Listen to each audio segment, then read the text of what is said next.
This video is going to be the end of our conversation on eukaryotic organelles, and we're going to talk about two of the energy-producing organelles.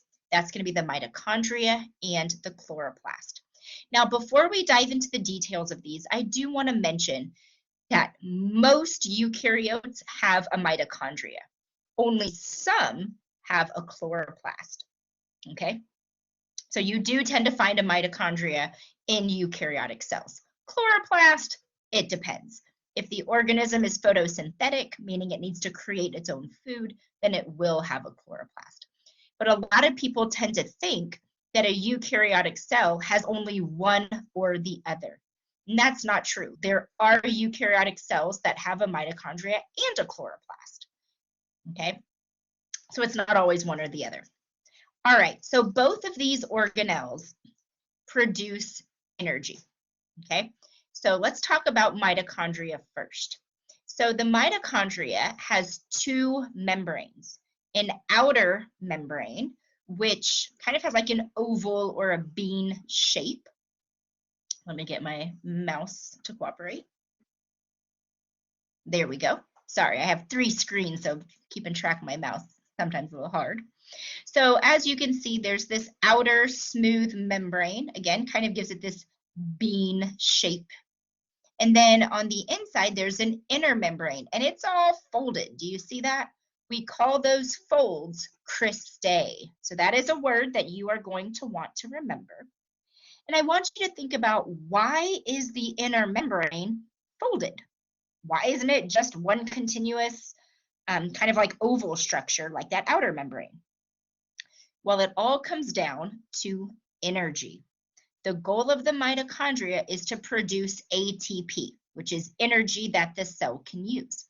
The process by which ATP is made is called respiration. We're going to talk a lot about that in the next unit.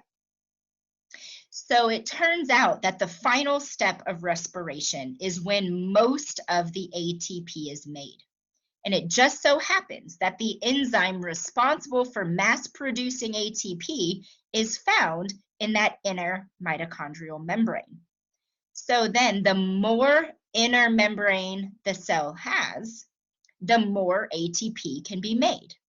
So the reason that inner membrane is folded into cristae is to maximize energy production. You can fit more inner membrane inside that mitochondria if you kind of squish it in, if you fold it in there, okay? So those folds maximize surface area, which maximizes energy production.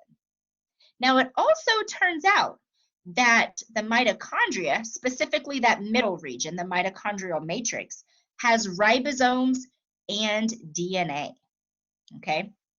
So I mentioned earlier that the nucleus has most of the DNA, okay? And it turns out that the nucleus has all the DNA that the overall that the cell needs, but the mitochondria, its DNA is used to make all the proteins and things that the mitochondria needs, okay? And we're going to talk about in a later video on the endosymbiotic theory some kind of unique properties of the ribosomes and DNA that's found in the mitochondria. So it does have ribosomes and DNA as well. So now the chloroplast is where photosynthesis happens. And so remember, photosynthesis is where light energy from the sun is going to be converted into ATP, that usable energy. And that energy is going to be used to make carbohydrates, to make sugars, aka food for the cell. Because plants are stationary, right? And so they can't just walk over to Wendy's or go hunt down dinner. It has to make its own food. So plants need photosynthesis. So plants are one type of cell that has a chloroplast.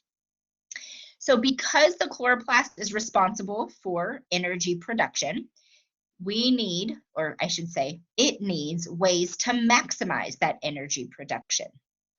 So remember, the mitochondria did this by folding that inner membrane.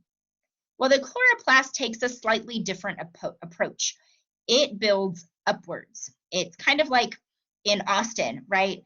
They don't just put one-story buildings downtown. They build skyscrapers, right, to maximize how many people can go in that one piece of land.